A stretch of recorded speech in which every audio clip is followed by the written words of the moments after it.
The United Farm Workers movement was one of the most important movements in recent memory, due to the actual success, despite the opposition. It led to many people believing that these unions actually worked, and it inspired more unions to form later on. The setting was in America where citizens began seeking social justice and reform. America was in conflict with Russia and Vietnam in order to fight communism, and outraged citizens were beginning to seek justice for at-home affairs. Despite all these national conflicts, many protests went unsolved, leading many to question the strength of free speech. But in Delano, California, farm workers continued and united, beginning fighting for their American dream. The fight for better working conditions from the UFW was a vital one, as it made it more possible for labor unions to form and fight similar injustices. But at a time, these injustices created a division and conflict between farm workers, landowners, and city officials. And from this tension, the conflict rose. We want to know why the sheriff refuses to go into the fields and take the arms away from those men. We also want to know why the sheriff is making a special point of these raids and these beatings on our picket lines. This is Cesar Chavez. He is speaking during the peak of the movement at a point of violence between strikers and officials. Before that point, however, he and Dolores Huerta helped form the National Farm Workers Association. Larry Seven Fingers Itolong was the leader of the Agricultural Workers Organizing Committee, which merged into the United Farm Workers Association. This organization's influence and impact on organizations today is astounding. In fact, today Cesar Chavez's fight is documented and told to the youth, and he is a figure of murals and motivation. The reason for this being is that the workers were at a large disadvantage against the growers, considering there were constant calls to police during their forms of protest, whether they were peaceful or forceful. Their actions were described as radical due to the tensions between the failing grape industry and the workers. These actions, however, were actually inspired by the Bracero program, which was put into place in 1942 and gave immigrants jobs in America as farm workers. The agreement had promised fair pay and good housing, but working conditions were deemed poor by the workers. When the program was actually put to an end in 1964 by the federal government, these unions came together and began one of the most impactful fights of social justice of all time.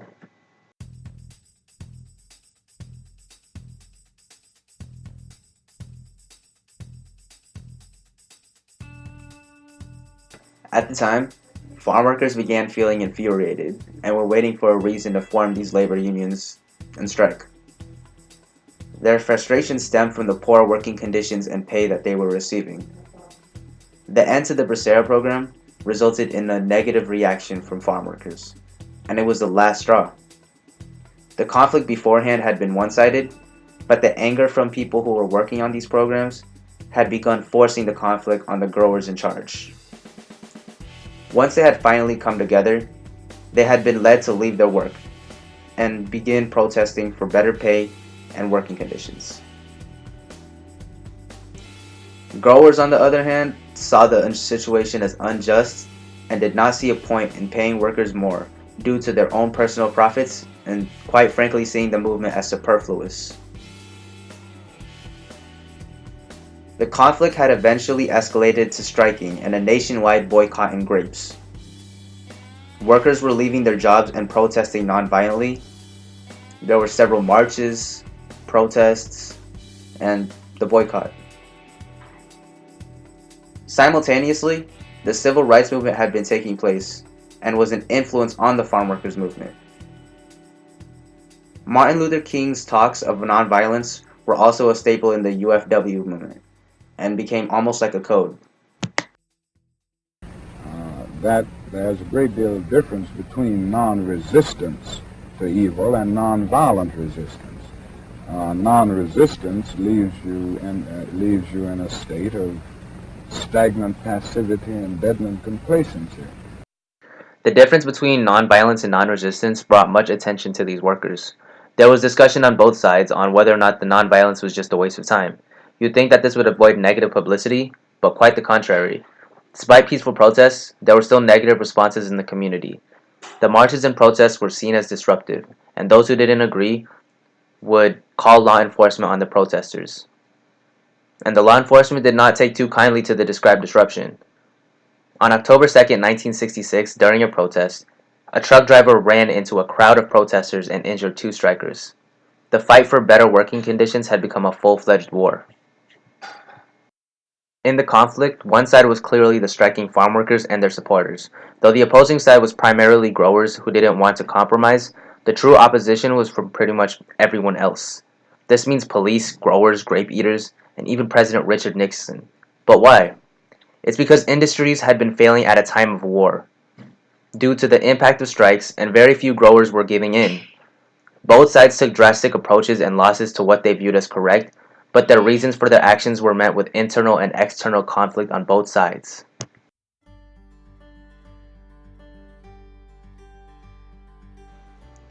The Bracero program brought in many Mexican and Filipino immigrants, as well as their families. They had been seeking better lives from their individual countries. Due to the lack of people willing to work in farms in the US, the immigrants took the jobs that no one else wanted. These jobs, however, were very punishing in the long run. Little sanitation or medical assistance led to unhealthy working conditions. Long working days had been punishing, and children had been working with their parents as well as ditching school in order to make enough money just to survive. The strikes followed through, and though the nonviolence did not always stick, those who believed in the method, like Cesar Chavez, would starve themselves to make a statement against the nonviolence. These men and women did not have the conflict easy, and they were suffering. When they did not protest, people who disagreed with the workers would call the cops. This would occur often as protesters striked.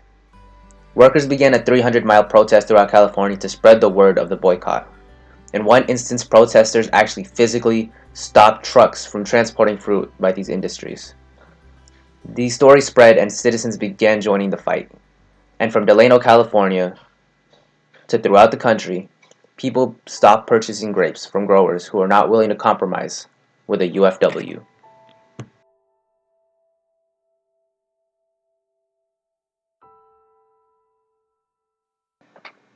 These men have chosen this type of work like farming. They have chosen this way of life, and if they were not happy, they wouldn't be here. Jack Pandal. This was the mindset that growers and landowners had towards the movement. Being someone in the corporate side of that farming industry was completely different. These growers had given these farm workers, many of them undocumented citizens, an opportunity at a life in the US. Many other lines of work would refuse to hire these people, but the Bracero program had pretty much invited them to do this line of work. When the strikes and protests had begun, there was a shortage in grape production. Protesters would also forcefully stop shipments of produce from 1966 to 1968 through strikes or simply stepping in front of the trucks physically. After support from various figureheads, the conflict had begun shifting towards the side of the workers, and many owners began losing money due to a national boycott of grapes. There were complaints of disruptions, and the grape industry had gone down. The way the growers saw it, these workers were biting the hands that fed them. And bite they did. The shortage of grape purchases due to the boycott forced growers to compromise and coordinate with the labor union. This is one of the most important acts of compromise in U.S. history, because the workers had won.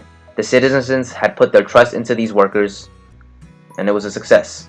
Over time, more and more growers began giving into the demands of these strikers, and over time, fair wages were a norm, and continue to be fought for today by the NFWA.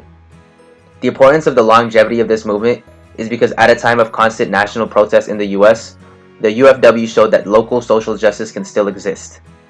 The power of labor unions was highlighted in this act and showed that hard work mattered. The UFW movement is one of the most influential of all time, and to this day, it shows and empowers local organizations and unions with a motto to stand by, that power can be given back to the people. Viva la causa.